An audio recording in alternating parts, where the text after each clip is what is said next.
Hey guys, Welsknight here, and welcome to Magic the Gathering Arena. Hope you guys are having an awesome day. I'm having a fantastic day. I have recently started playing Magic the Gathering Arena again, and since I'm playing it, I might as well make videos. However, since a large portion of my audience is probably unfamiliar with the game, this video is meant to serve as a basic introduction to Magic the Gathering and what it is. If you're already familiar with Magic, this video is probably not for you. So, what is Magic? Well, it is a card game in which you build a deck of usually at least 60 cards, as does your opponent. You take turns playing those cards, and you basically try to reduce your opponent's life total from 20 to 0 before they do the same to you, and that's how you win. So, cards consist of a lot of different things. There are lands and spells. You can play one land per turn, and lands generate mana. You use that mana to pay for spells. Lands stay on the battlefield, so if you play one per turn, the first turn you'll have access to 1 mana, the second turn you'll have access to 2, the third turn you'll have access to 3, and so on and so forth. Spells, which you then pay for with that mana, are basically everything that isn't a land, and they have a huge variety of different types and effects. So the most common type of spell is creature spells, like this Battlefield Raptor right here. They stay on the battlefield when you play them, and they can attack your opponent or block your opponent's creatures. Instants and sorcery spells, like this Arrester's Zeal, are very, very similar. The only difference between instants and sorceries is that sorceries can only be cast during your turn, and only during your main phase. Don't worry about the phases, we'll talk more about that later. Instants, on the other hand, can be played pretty much whenever you have the mana to pay for them, including during your opponent's turn. And they do an effect that usually happens once, and then they're used, and they go to the graveyard. So, like, for example, exile a creature, you get rid of a creature, it happens once, and then you have played the instant, and it's done and over. The next type of spell is artifacts and enchantments, and for all intents and purposes, artifacts and enchantments are basically the same thing. What they do is they come onto the battlefield, they stay on the battlefield, and they usually provide some sort of an effect that lasts as long as they're on the battlefield for. So, like, for example, this Bag of Holding, whenever you discard a card, exile that card from the graveyard. So, like, the effect is something like, whenever this happens, do that. Or, you can do this with this card, and you'll be able to do this every turn. Etc., etc. It might be something like, all your creatures get stronger for as long as this thing is here. There's a ton of different types of artifacts and enchantments, but basically what you have to understand is, they stick around, they last from turn to turn, and they do something to help. The last type of spell is Planeswalkers, and Planeswalkers are special. There's not very many of them in the grand scheme of things. Let's actually just sort like this. Here we go. And they're kind of like creatures, but they don't attack or block. So when they come onto the battlefield, they have a certain number of counters on them. So if we look at if we look at Liliana over here, in the lower right you'll see a 4. That's how many counters she starts with. And basically they have abilities that either add or remove counters. Usually those abilities have very powerful effects, and they can choose to use one of those abilities per turn. They can be attacked by your opponent's creatures, which will remove counters from them. And ultimately, if their counters are reduced to 0, they are destroyed. And they're very powerful. So, Magic is special. You may notice here that there's different colors. White, blue, black, red, and green, and then some that are multicolored. Each color in Magic has its own strengths and weaknesses and unique mechanics, at least in general terms. Over time, you'll kind of learn what each color can and can't do well, but As just a couple examples, red tends to focus on aggression and direct damage. whereas green tends to focus on big creatures and ways to get extra mana more quickly. So there's a lot of different things there that you can kind of learn over time. Don't worry, you'll pick it up as you go. So the next thing I want to talk about is how to read cards. And this is a very important thing to be able to do. So let's look at a couple of cards. The first one I want to look at is one of the cards from the deck that we're going to be playing later when we do an example game, and that is this one right here. If you look in the upper left, you'll see the name of the card. This is Legion Lieutenant. In the upper right of the card, you will see its mana cost. So this card costs 1 white mana and 1 black mana to play. Looking down here, you'll see the type of card. It is a creature, and in this case it is a Vampire Knight creature. Next is the text box, and this will show you if the card has any effects. It'll show you what the card does. In this case, Legion Lieutenant gives all other vampires +1/+1. And then if you see text in here written in italics, that's just flavor text. It doesn't actually matter, it's just for lore and stuff like that. And then last but not least, on all creature cards in the lower right, you will see 2 numbers. This one says 2/2. That is the creature's power and toughness. We'll talk more about that later. Let's look at another card that we're going to be playing later this episode, and that is this one. Again, we can see in the upper left the name of the card. This is Heartless Act. Its mana cost, right here, we can see that in order to play Heartless Act, we have to pay 1 mana of any color, as well as 1 black mana, for a total of 2 mana total. We can see, looking here, that this is an instant spell. By looking at the text box, we can see what it does. We can choose, when we play this spell, to either destroy a creature with no counters on it, or remove up to 3 counters from the target creature. If this doesn't sound like it makes sense, if you don't know what counters are and stuff like that, don't worry about it. You'll pick that stuff up later. The important thing is just showing you how to read cards. And then because this is not a creature, there's no power and toughness, and that's what the card does. So those are just 2 examples, but every card in Magic is basically going to follow the same format for the most part. So yeah, as long as you can read the card, you can usually understand exactly what it does. And if you don't, usually you'll see it in practice, and then you'll understand what it does. Next, I want to talk about turn phases. So when you start your turn, basically every turn that you take will have 5 phases. The first phase is the beginning phase, and what you will do is you will untap all of your lands. Now, tapping is something we haven't actually talked about yet, but basically, some cards will have a little symbol on them that looks like this little sort of arrow that kind of goes to the right, and basically that means tap. Tapping is when you turn a card sideways, and basically what that represents is that you have used that card for this turn, and you can't use it again until your next turn. So at the very start of your turn, you untap all of your tapped stuff. It's kind of like refreshing all the things that you can refresh. After your untap step is your upkeep step. This is mostly useless, but there are sometimes cards that will say, during your upkeep step, do this. For the most part, you can just kind of ignore it for now. After your upkeep, you draw. So you draw 1 card per turn, and if you ever are unable to draw a card, you lose. So if you run out of cards in your deck, you lose. After the beginning phase, you then move to the main phase. And during your main phase, you can play creatures and sorceries and things like that to sort of build up your board of stuff. Afterwards, you move to the combat phase, and combat we'll talk about in more detail in just a moment. But after your combat phase, you then move to a second main phase, which is basically just like your original main phase, except that you also have one that happens after combat. So maybe you decide, I'm going to do combat before I play my creatures, or I'm going to do this before. You can kind of choose, there's a little strategy there as far as when to do certain things.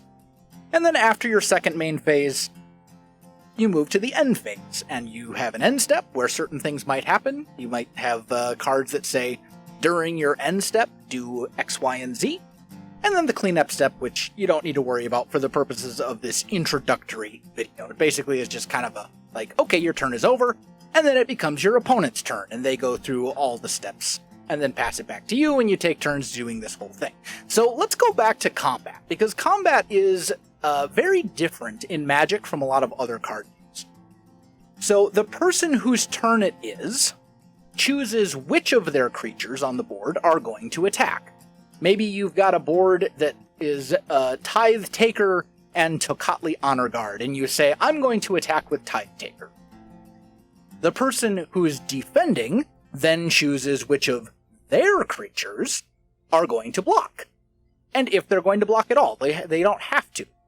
So maybe they've got a Youthful Valkyrie out, and that's it. And they say, okay, I'm going to block your Tocatli Honor, or I'm going to block your Tithe Taker with my Youthful Valkyrie. Damage then happens, and combat ends. And it's important to keep in mind that it's not just the people attacking who are doing damage. Blockers will also deal damage. So every creature has a power and toughness. In the lower right of the card, you can see that. Tithe Taker has 2 power and 1 toughness. Youthful Valkyrie has 1 power and 3 toughness. So if these two creatures were to fight, the Valkyrie would do 1 damage to the Tithe Taker, and the Tithe Taker would do 2 damage to the Valkyrie. So the Tithe Taker, only having 1 toughness, would die to the 1 damage from the Valkyrie. The Valkyrie would survive because it has 3 toughness, and the Tithe Taker only does 2 damage. So the Youthful Valkyrie would come out ahead on in that engagement. Basically, if you are blocking, you can also choose to block with multiple creatures at once, in which case the attacking player chooses how their damage is distributed between those 2 creatures. Now look, it's hard to understand when we're talking about it in the context of just looking at cards in my collection. It makes a lot more sense once you actually see it in practice. So it sounds complicated, but like, don't worry about it. Once you actually see it in the game that we'll play at the end of this episode, it's going to make a lot more sense. So don't worry. The last thing I want to talk about before we jump into an example game is the stack. And this is, again, a fairly complex topic, but it's also very important. Sometimes your opponent will do something like cast a spell, and then you get the opportunity to respond to it with your own spell. When you have the opportunity to cast a spell, that's called priority. If you cast another spell in response to their spell, it goes on to what is called the stack. Your opponent then gets a chance to respond to your spell, and their response would also go on the stack. And you basically take turns passing it back and forth. It's your chance to respond, and then it's my chance to respond, and so on and so forth. Once you are all done casting spells, all of the spells resolve in the opposite order of which they were cast. The most recent spell will have its effect happen first, and the very initial spell that started the whole thing will happen at the very end. Again, this sounds extremely complicated, but it's very easy to understand once you actually see it in action. Basically, all you need to understand is that you can do things in response to what your opponents do, and that when you do, those spells all resolve in the opposite order that they were cast. So, without further ado, let's jump into an example game. And we're going to just play against the AI for the purposes of this, so I have plenty of time to explain everything. And this is the deck we're going to be playing. It's a Vampires deck that's not very good at all, but I built it for the purpose of this tutorial because it has all the different types of cards in it. It has enchantments, it has artifacts, it's got sorceries and instants, it's got creatures, it's got all the different things. So, let's jump into an example game here, Bot Match Vampires Tutorial, and let's play a game, so you can kind of see everything in action. So we'll be playing Sparky here. This is the AI that Magic Arena provides. And opponent goes first. At the beginning of the game, we draw 7 cards. And we basically decide, do we want to keep this hand? Looking at this hand, we have 3 lands, which is pretty good. That means I've got at least 3 mana that I'll be able to get out. And we've got some creatures we can cast. We've got an enchantment here. And then we've got our banner. I think this is a perfectly serviceable hand. So I'm going to go ahead and keep it. This looks like a good spot for some practice. So we can play 1 land per turn. If we look at all of our spells, our creatures and our enchantments and stuff, you'll notice that none of them only cost 1 mana. So the only thing we can do on our first turn is just play a land and then pass the turn. There's nothing else we can do because we can't afford to actually pass anything. So now we're going to go ahead and play this Isolated Chapel. This is a dual land. Normally, basic lands only provide mana of their color. So a swamp always taps for black mana. A forest always taps for green, and so on and so forth. The Isolated Chapel is an example of a dual land, which you can get either white or black mana from. So looking at our hand here, we've got a Skymarcher Aspirant that we can cast for 1 white. We've got 2 Adanto Vanguards that we can cast for 1 of any color and a white. And then we've got the Cordial Vampire over here that we can cast for 2 black.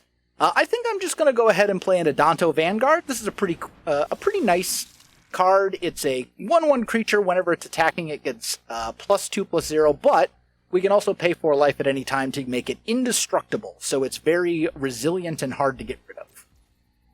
And then we'll just end the turn because creatures come in with what's called Summoning Sickness, so they usually can't attack on the same turn that they come in. And he played a Savage Gorger. They're also playing vampires. At the beginning of your end step, if an opponent lost life this turn, put a +1/+1 counter on it. Okay, that's a little scary. It is a flyer. Play our land per turn. And then I think we're going to play the Skymarcher Aspirant, because we have 1 white mana. And then we'll play our Cordial Vampire. And that way we can split it. We use up all of our mana. We're being pretty efficient there. And we'll just go ahead and attack. And then, since he is blocking, I'm choosing to attack with my Vanguard. And they're choosing to block my Vanguard with the Gorger. The Gorger has 1 toughness and 1 power. My Vanguard has 1 toughness and 3 power. So normally, these 2 creatures would just kill each other. They would both die.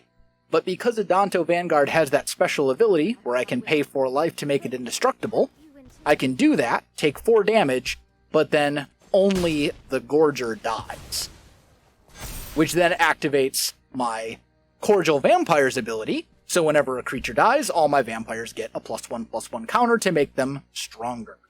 So my vampires are going to basically get stronger as long as I can kill a creature every turn. Alright, Skeleton Archer, that's fine. It's going to do 1 damage to my face. No big deal. Okay, so we could do a couple things here. We've got Heartless Act, which is an instant spell. I can cast this whenever I want to destroy an opponent's creature. I could play my Radiant Destiny and make all of my vampires stronger that way. I could play Legion Lieutenant to make all of my vampires stronger, or I could play Adanto Vanguard. Unfortunately, we're not drawing lands, so we're a little lacking on mana. We can't play our Vanquisher's Banner, and we're still at least 2 lands away from being able to do that. So I think what I'm going to do is play the Radiant Destiny here. Name vampires, and that'll make all of my vampires a bit stronger, and then we'll just go ahead and I think I'm just going to attack with the Adanto Vanguard. He'll choose to block. I'll pay life again, because life, just like anything else, is a resource, so it's okay to take damage, as long as you get sufficient advantage for doing so. Makes all of my vampires stronger again. Okay. Provoking Scoundrel. A 2/1 vanilla creature. We look at its text box here, it's just italic text. That means it's just flavor text. This card doesn't do anything special. It's just a 2/1. Nothing fancy. Ah! And Raise Dead to get their Skeleton Archer back. Okay.